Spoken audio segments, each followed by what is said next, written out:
Hello, and welcome to our secondary writing benchmark presentation.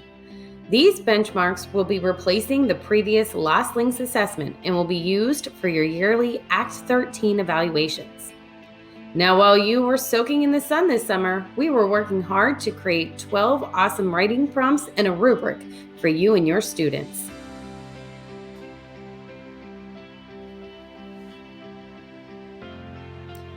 So what exactly are the Act 13 benchmarks?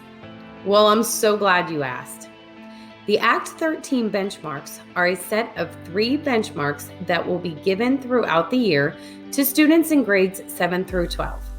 Each benchmark will contain 2 prompt options. Teachers, you may choose which writing prompt will best fit your students. Not all students have to take the same prompt. That's correct. There are 2 prompt options, but only 1 prompt needs to be completed per benchmark. You will be using the same rubric for each benchmark. And remember, the student's score will be used for your Act 13 evaluation.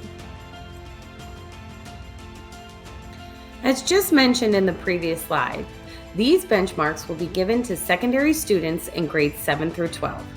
Students who are at entering level may be evaluated using Imagine Learning with administrative approval.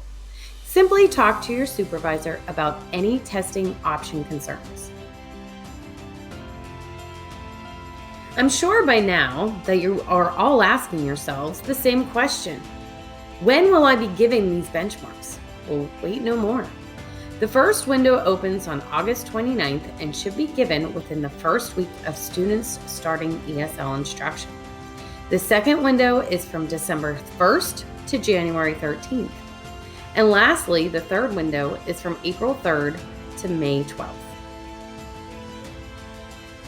Let's take a closer look at the beginning of the year benchmark given between August 29th and October 31st. This benchmark will give you a baseline for where your students are at the beginning of the year. There should be no prior teaching when scheduling the first benchmark. Consider this a start to the school year activity. As your students' writing ability increases, their growth will be shown through benchmarks 2 and 3. As new students are evaluated and qualify for ESL, they should then be given the writing benchmark. But remember, this is only for the first beginning of the year benchmark between August 29th and October 31st. In addition to creating engaging benchmark prompts, we also have developed a thorough and robust rubric for you to use when scoring your students' writing. Don't forget to explain to your students what the rubric is and how they should use it when answering their writing prompts. At this point, I am certain that you are all now asking yourselves the question, well, what do I do with the scores now that my students have finished? Wow, you all asked some great questions. You will be keeping track of your students' growth using the ESL data template. After all of your students have completed the benchmark, you will submit the completed form to the office. Don't worry, Dana will be going over this in more detail after the video. Okay, how's everybody feeling? At this point, we will be pausing the video and give you a chance to ask some questions. No questions? Great, let's move on. Just kidding. Someone hit the pause button, please. So let's take a closer look at those writing prompts. Remember, benchmark 1 will be given between August 29th and October 31st and should be administered within the first week of the students starting ESL instruction. Prompt A. Summer is a great time to relax and enjoy yourself. Think about a memorable experience you had over the summer. Write about your favorite experience and be sure to include details. Prompt B. Everyone has a special place that they like to visit. Think about your favorite place to visit. Give reasons to explain why this place is your favorite.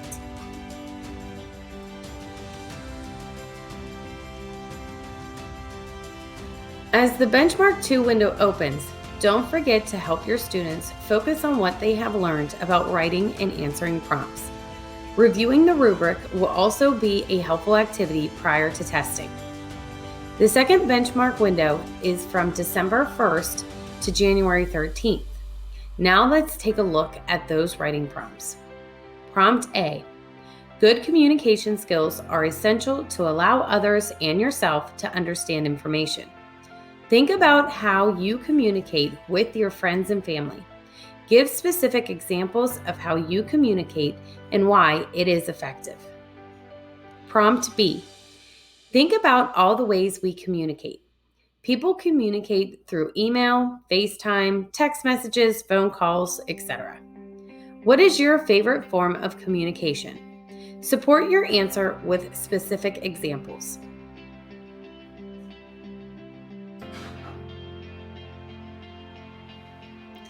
The Benchmark 3 window is from April 3rd to May 12th. As with Benchmark 2, help prepare your students by giving them practice prompts and a strong understanding of how to use the rubric in order to achieve the highest score possible. Prompt A. Good leaders motivate and encourage others to be their best. Think of a leader you admire and give examples of the qualities that make him or her a good leader. Be sure to include details for each quality and why they are needed. Prompt B. There are several qualities that one must have to be a good leader.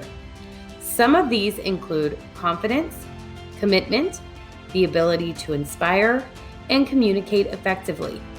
Which of these qualities do you think are the most important for a leader? Explain your reasoning. Rubrics, writing prompts, data forms. How are you expected to keep all of this information organized? Don't worry, your ESL administrative team and secondary writing committee have you covered. For current secondary teachers, you will receive a binder that includes the prompts, rubrics, and response templates. When organizing your binders, please keep the students' responses and rubrics organized in the same order as they are on the data template. Also, please separate each benchmark into their own section of the binder. A copy of all binder materials will be added to the ESL K-12 drive.